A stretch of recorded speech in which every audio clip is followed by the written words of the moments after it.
कई मान्यताओं पर, कई परंपराओं पर भी लोग प्रश्न उठाते हैं। जैसे शंकर भगवान को दूध चढ़ाएं आप श्रावण में। श्रावण में जब दूध चढ़ाते हैं तो कई भाई बहनों को देखना मंदिर के पास आकर के खड़े हो जाएंगे, थोड़ा सा चढ़ाने देंगे, बाकी बाल्टियों में भर लेंगे कि गरीबों को पिलाएंगे।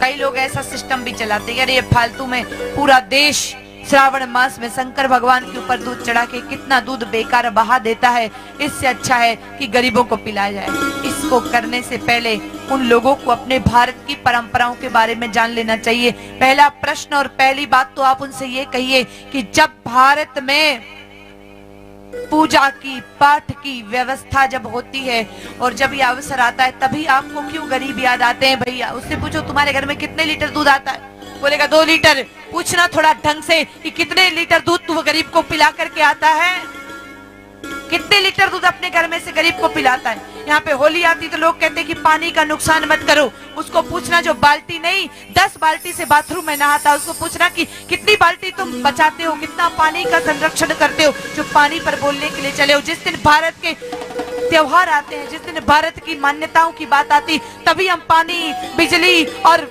कई दूध बचाने की बात करते हैं और गरीबों की बात करते हैं। और इसके पीछे विज्ञान भी था।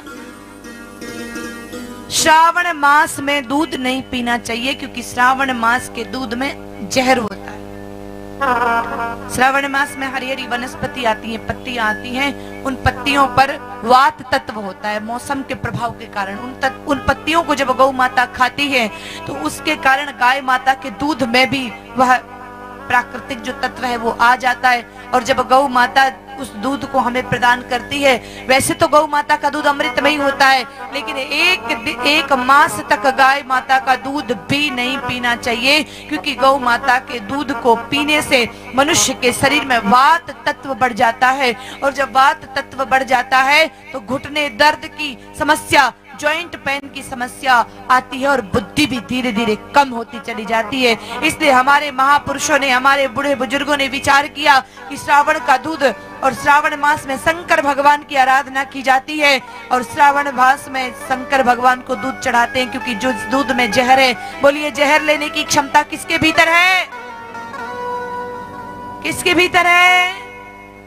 क्या कन्हैया जी को जहर चढ़ाते हैं? बताइए, क्या भगवान कृष्ण को जहर पिला सकते हैं? क्या भगवान और किसी देवता को आंकड़ा धतूरा चढ़ता है? किसको चढ़ता है? क्योंकि जब समुद्र मंथन के समय विष निकला, उसको सहन करने की शक्ति सिर्फ भोले बाबा के अंदर थी। इसलिए जो भी जितना भी दूध आता है, बड़े बुजुर्गों ने सोचा कि पूजा आराधना भी हो जाएगी और दूध बचेगा ही नहीं तो पिएंगे कहां से? पिएंगे नहीं तो बीमार नहीं होंगे। इसलिए श्रावण का सारा दूध शंकर भगवान के ऊपर चढ़ा दिया जाता है। अपन तो हाँ, बहुत छोटा बच्चा है तो हल्दी मिला करके आप दे सकते हैं किसी विकट परिस्थिति में। बाकी दूध श्रावण में, जो श्रावण में दूध पीते हैं, वर्ष भर पिया हुआ दूध फिर उनके काम नहीं आता। आप देखो ना, 40 साल में ही लोगों के घुटने दुखने लग गए, कमर दुखने लग गए। श्रावण में दूध नहीं पीना चाहिए, भाद्रपद मास में दही नहीं खाना चाहिए और एकादशी के दिन गौमूत्र नहीं पीना चाहिए। ये नियम बताया गया है हमारे आयुर्वेद में।